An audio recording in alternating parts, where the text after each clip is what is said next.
ti para que lo ayudes a cómo podía entender la situación, porque realmente se sentía muy mal con el diagnóstico que le habían dado. Sí, sabes que generalmente ese es el principal motivo de consulta cuando, bueno, tengo diferentes pacientes, pero sí, cuando vienen la primera consulta están llenos de dudas y básicamente yo lo que hago en las primeras 2 o 3 consultas es psicoeducación, es decir, enseñarles sobre su enfermedad, cuáles son las implicaciones, resolverles sus dudas, no solo al paciente, sino también a sus familiares, porque vienen muy confundidos, muy sin terminar de entender, que, como te digo, les hablan en términos técnicos, entonces yo literal les digo, a ver, tráiganme todo lo que tengan, y aquí juntos vamos como el FBI desarrollando, tratando de desenredar las cosas para ayudarles a comprender primerito qué es lo que está pasando, para que luego de que comprendan, pues sí puedan tomar decisiones o continuar o lo que sea. Pero primero que nada tienen que entender, y es el derecho del paciente saber exactamente qué tiene. No como decir, tienes cáncer al hueso, no, sino qué tipo de cáncer, en qué estadio, en qué parte, cuáles son todas las opciones. Solamente un paciente informado puede tomar decisiones inteligentes. ¿Crees que al dar un diagnóstico a un paciente podría causar más ansiedad, dependiendo cómo lo digan los médicos, o también podría causarle ansiedad a su familia? Yo creo que hay una cosa, bueno, son 2 cosas que van de la mano. La una es que el paciente siempre tiene derecho a conocer su diagnóstico, sin importar la edad que tenga o cualquier otra variable. Siempre tienen que conocer, porque el no saber genera mucha incertidumbre y muchísima ansiedad, pues porque están sintiendo los síntomas y como que buscan esa respuesta. Lo que sí es, nuevamente, cómo le decimos al paciente aquello que debemos decirle. Así sea un diagnóstico súper duro, tenemos que decírselo, pero la manera es cómo se lo digo, porque si lo digo así como te lo dijeron a ti, o sea, prácticamente te podían provocar un ataque de pánico y quién sabe qué más. ¿Cómo crees que debe ser el entorno que tenga el paciente que sufre algún tipo de enfermedad, sea cáncer? Porque también hay que dejar claro que lastimosamente en el Ecuador todavía el cáncer no se lo considera una discapacidad. Entonces, ¿cómo crees que debe ser el entorno con la familia? ¿Trabajas con el paciente y con su familia? ¿Cómo tú trabajas? ¿Podrías contarle a la audiencia, por favor? Claro, exactamente, como te digo. Bueno, generalmente cuando recién llegan, pues entran las 2 personas a consulta con su cuidador principal, y pues tenemos una conversación, como te digo, un poquito más médica, tratando de entender el panorama, como dónde hay que abordar. Luego me quedo a solas con el paciente, trabajo con el paciente y al finalizar converso un momentito más con la familia, de pronto para darles directrices sobre alguna otra cuestión particular. Luego de ahí en adelante, pues trabajo exclusivamente con el paciente, pero siempre, siempre, siempre terminan viniendo el cuidador aparte a terapia individual, porque realmente cargan con muchísimo. Entonces, pues generalmente es un abordaje doble.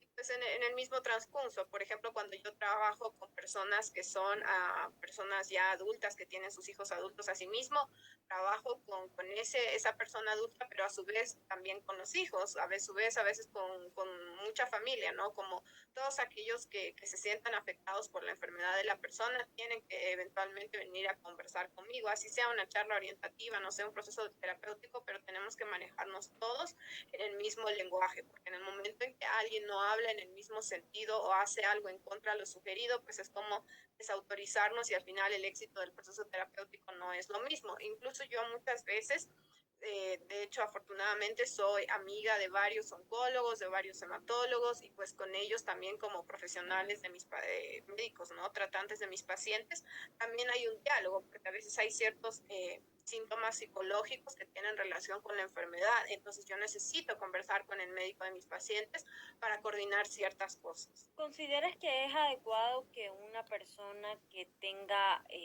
cáncer o algún tipo de enfermedad, porque recordemos que el tener cáncer debe tener muchos cuidados, y también una persona con alguna enfermedad rara, catastrófica, debe tener muchos cuidados y sus defensas son bajas?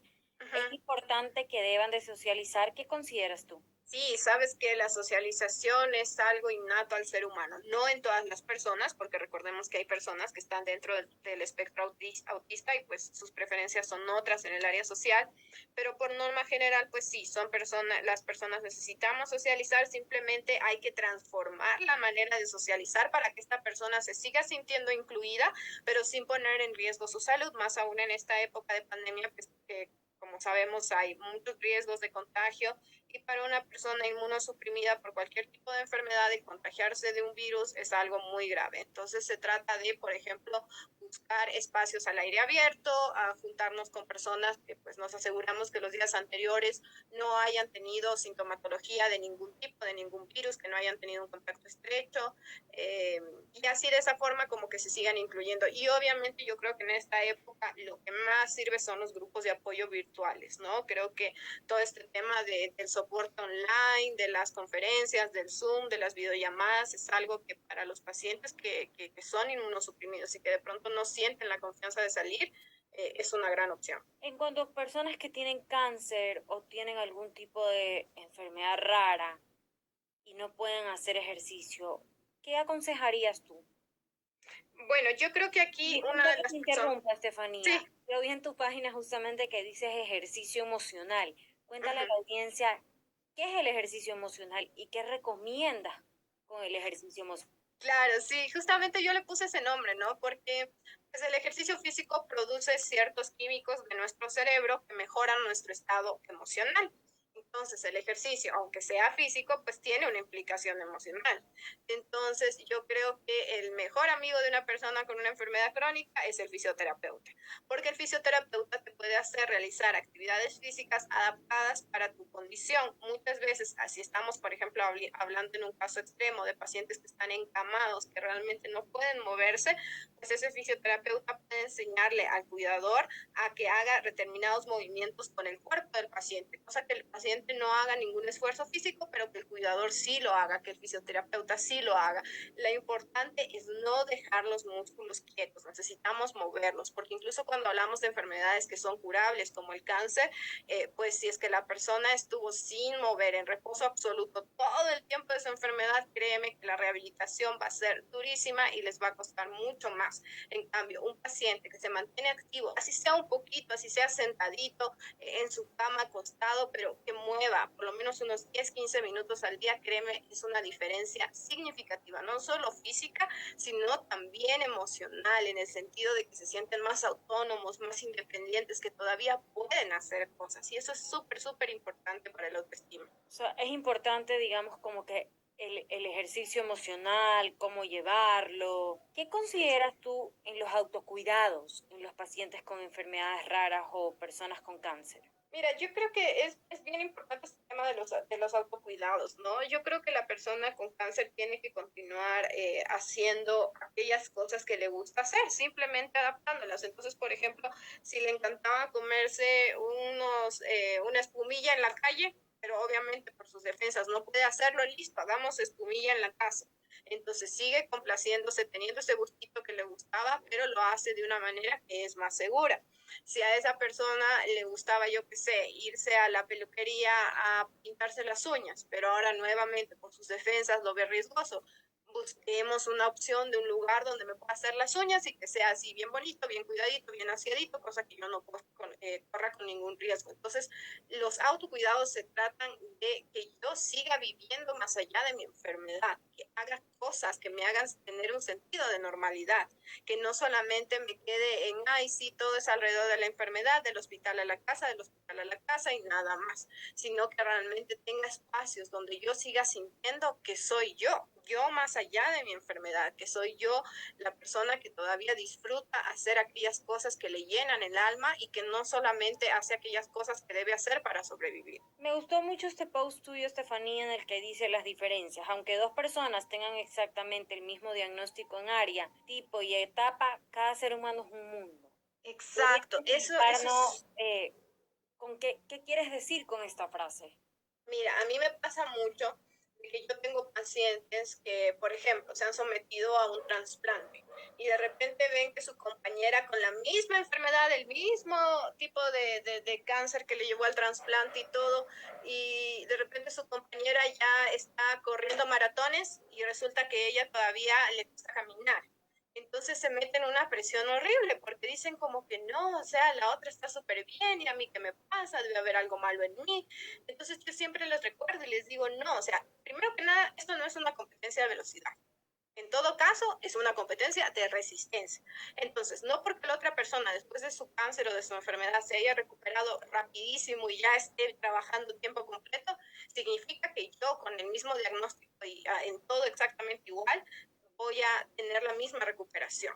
Entonces, lo mismo es, por ejemplo, cuando un familiar o un amigo nos dice, ah, tienes cáncer, ah, sí, mi abuelito también tenía cáncer y le funcionó esto. No, o sea, cada persona tiene una individualidad, tiene diferencias individuales, tiene pequeños detallitos que solamente tu médico, que solamente tú lo sabes, y entonces eso hace que pues la manera en que las cosas puedan salir contigo sean abismalmente distintas. Y eso nunca, nunca hay que olvidarlo, porque si no caemos nuevamente en las comparaciones que al final hacen más daño que bien. Estefanía, ¿consideras que los animales pueden ser en algún gran apoyo emocional para algunas personas? Sí, sí, sí, completamente. Yo creo que los animales tienen algo mágico, tienen algo muy, muy importante, son compañía, son apoyo, son contención. Los animales sienten cuando una persona está enferma, sienten cuando la persona no se siente bien ni física ni mentalmente y se apegan más y están ahí constantemente con su persona. Realmente son una motivación gigante. O sea, solo el hecho de, mira, por ejemplo, que tengan que sacarle a pasear al perrito, ya es como que la persona dice, no, no, no, no importa, me tengo que poner bien porque tengo que salirle a pasear al pirulais. Entonces ya como que se arreglan, se levantan y lo hacen, o tengo que darle de comer a mi gato, o X cosas, o sea, incluso son motivantes para la actividad física. Es muy importante eso, Estefanía, porque es verdad, yo digo siempre que los animales siempre van a estar como que ayudando siempre a la persona que tenga alguna discapacidad, eh, alguna tristeza. Ellos sienten, entonces es importante eso. ¿Crees que enojarse está bien cuando una persona tiene alguna eh, enfermedad o trastorno, o crees que no se deben de enojar? Yo creo que todos los sentimientos negativos son tan válidos como los positivos. Nosotros vivimos en una sociedad donde nos presionan a que todo el tiempo estemos viéndonos felices, alegres, saltando y como que la tristeza la ocultemos y no, aquí somos fuertes, guerreros, valientes, pero la realidad no es esa. La realidad es que las personas tienen días malos, tienen días tristes, tienen días donde están enojados. De hecho, parte del proceso de aceptación de la enfermedad, de la aceptación del diagnóstico, es pasar por un momento de ira donde estoy súper enojado con el mundo, con el ser superior en el que crea, muy molesto, no entiendo, me siento que la vida es injusta. Todo ese enojo es absolutamente normal, así como la tristeza. También tengo que tener días en que esté triste y diga que no quiero nada, que estoy cansado, que estoy harto. Tengo que vivir todas esas emociones, porque si yo no vivo esas emociones y las reprimo por no preocupar al otro, por el que dirán, entonces ese cúmulo de emociones eventualmente va a explotar y va a explotar de manera negativa. En cambio, si yo poco a poco me voy desahogando, voy teniendo mis momentos y encuentro la manera de desahogarme de una manera saludable, como por ejemplo a través del arte, a través del baile, de cantar, de escribir, de terapia, entonces voy a sentirme descargado, voy a sentirme como que me desahogo, recargo energía y vuelvo a continuar con mi vida. Es importante eso, mi querida Estefanía, porque muchas personas a veces dicen, no, no se puede enojar, le hace mal. Y creo que todo ser humano tiene derecho también a expresar las cosas, a enojarse. ¿Qué puedes decir de la vida espiritual en los pacientes con cáncer y enfermedades raras? Bueno, yo creo que la vida espiritual es algo muy individual de cada paciente, ¿sí? Y yo algo que me recuerdo siempre como profesional es que pues, uno como persona, yo como Estefanía, tengo mis creencias espirituales, pero yo como terapeuta no las puedo anteponer ni imponer a nadie. Simplemente yo me adapto a las creencias del paciente y a su vez lo acompaño desde lo que él es y desde lo que él cree. Entonces, creo que La mayoría de mis pacientes tienen una vida espiritual, cada uno ha tenido sus creencias, he tenido pacientes de todo tipo de religiones, pacientes que no creen en nada, y pues a todos se les ha tratado de dar la contención y como el sentido, ¿no? Muchas veces la vida espiritual ayuda a entender el sentido del sufrimiento, el sentido del dolor, el sentido de la enfermedad, eh, y da esperanza sobre todo en aquellas enfermedades donde los pronósticos no son buenos, ¿no? Ayuda mucho a contener a los familiares. Entonces la vida espiritual es muy importante y hay que como darle su espacio incluso dentro de terapia para que los pacientes pues sientan como que llenan ese huequito en el corazón que pues justamente le corresponde a la vida espiritual. Estefanía, la incertidumbre en los pacientes. Ay, la incertidumbre. Yo creo que esa es otra de las principales razones de consulta, ¿no? Cuando vienen justamente para comentarte que están esperando el resultado de un examen o que no saben si el tratamiento está funcionando o que tantas cosas, la misma incertidumbre en sí por el futuro, ¿no? Aun cuando hablemos, por ejemplo, de cáncer, que la persona se curó o que alguna enfermedad y la persona respondió, aún así hay esa incertidumbre del futuro, qué va a pasar, qué no va a pasar, dónde voy a estar, voy a poder casarme, voy a poder tener hijos, es el principal motivo de ansiedad, es algo que genera muchísima ansiedad y justamente yo el otro día hablaba en mis redes sociales del tema de la scarcity, que es la ansiedad antes de los exámenes. Entonces, por ejemplo, en los pacientes con cáncer, ellos antes de recibir cada quimioterapia van en la mañana al hospital y les hacen un examen de sangre.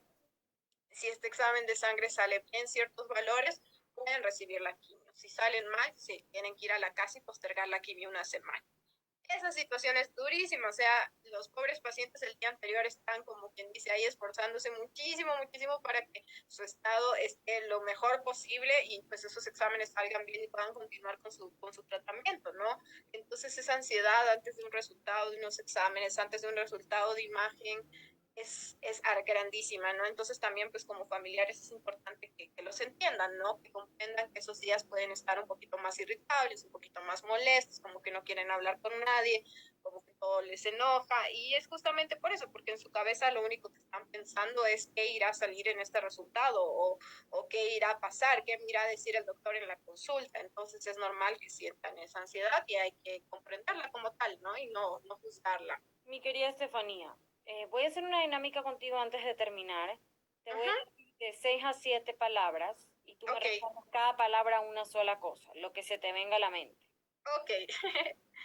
Inclusión, Ayuda, accesibilidad, adaptar, personas con discapacidad, resiliencia, cáncer, vida, familia, apoyo, pacientes, amor, COVID, aislamiento, psicólogos. acompañamiento. Estefi, ¿algún mensaje final que le puedas dejar el día de hoy a todos los oyentes que te están escuchando? Yo creo que el mensaje más importante que les puedo dar es una frase que aprendí hace muchos años que dice que no sufras por adelantado. Uno no tiene que sufrir por adelantado y la mayoría de enfermedades en la actualidad ya no son sinónimo de muerte. No es como que te dicen tienes cáncer o tienes un tumor o tienes esta enfermedad rara y significa que ya se acabó la vida. No es así. Hay muchas opciones de cosas todavía por hacer. La ciencia ha avanzado muchísimo. Rodéate de un equipo médico bueno, abrázalos, conversalos, desarrolla un vínculo de confianza. Y vas a ver que hay muchas opciones, mucha esperanza y que aún si no hubiera esperanza, siempre quedan los cuidados paliativos. Los cuidados paliativos te van a dar una excelente calidad de vida a aquellas personas que tienen alguna enfermedad que pues no tiene cura. Pero los cuidados paliativos aún son hacer, siempre hay algo que hacer. Aunque te digan en el hospital, no, ya no hay nada que hacer, siempre hay algo que hacer, porque los cuidados paliativos también son hacer. Mi querida Estefanía, muchísimas gracias por acompañarnos el día de hoy en Aprendiendo de Valientes. Esto ha sido Aprendiendo de Valientes, un programa con un corazón dispuesto a incluir. Muchas gracias. Chao, chao. Un gusto, hasta luego.